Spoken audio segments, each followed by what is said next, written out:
السلام علیکم ورحمۃ اللہ وبرکاتہ۔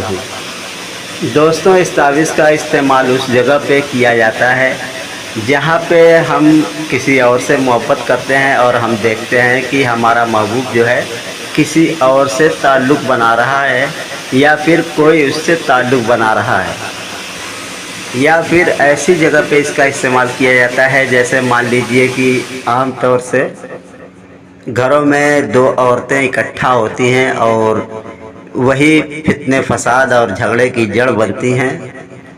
ایسی دو عورتوں کو الگ کر دینا ضروری ہوتا ہے، یا پھر دو میاں بیوی کے درمیان کسی سخت ضرورت کی وجہ سے ان کو الگ کرنا ضروری ہوتا ہے، تو ایسی جگہ پہ اس تعویذ کا استعمال کیا جا سکتا ہے۔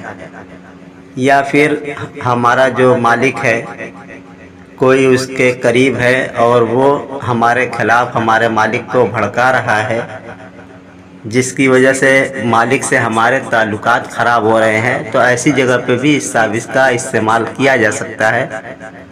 اب اس تعویذ کو لکھنے اور استعمال کرنے کا طریقہ بھی جان لیں۔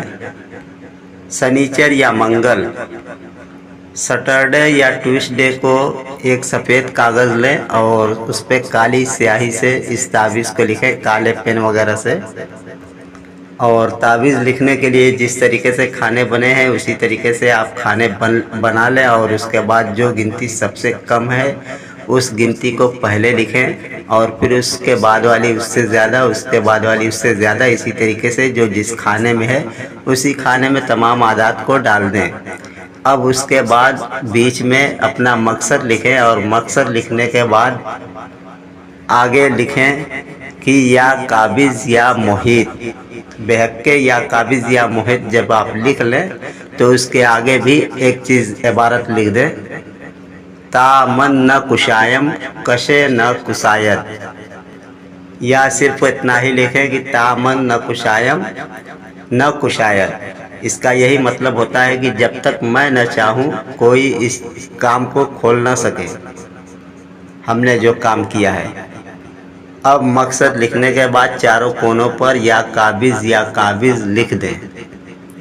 اب اس تعویذ کو اس جگہ پہ ڈال دیں جہاں پہ آپ کا جس کو الگ کرنا ہے، اس کے مکان میں، اس کے دکان میں، اس کے کاروبار کی جگہ پہ کہیں بھی ڈال دیں جہاں اس کا آنا جانا ہو، آمد و رفت ہو، یا پھر اگر وہاں پہ آپ کی رسائی نہ ہو تو آپ اس تعویذ کو لے جا کر کے قبرستان میں دفن کر دیں۔ ان دونوں کے تعلقات اپنے آپ ختم ہو جائیں گے اور نفرت میں بدل جائیں گے۔ لیکن اگر آپ پھر سے ان کی محبت کو بحال کرنا چاہتے ہیں تو اس تعویذ کو نکال کر کے پھر اس کو دریا میں ڈال دیں۔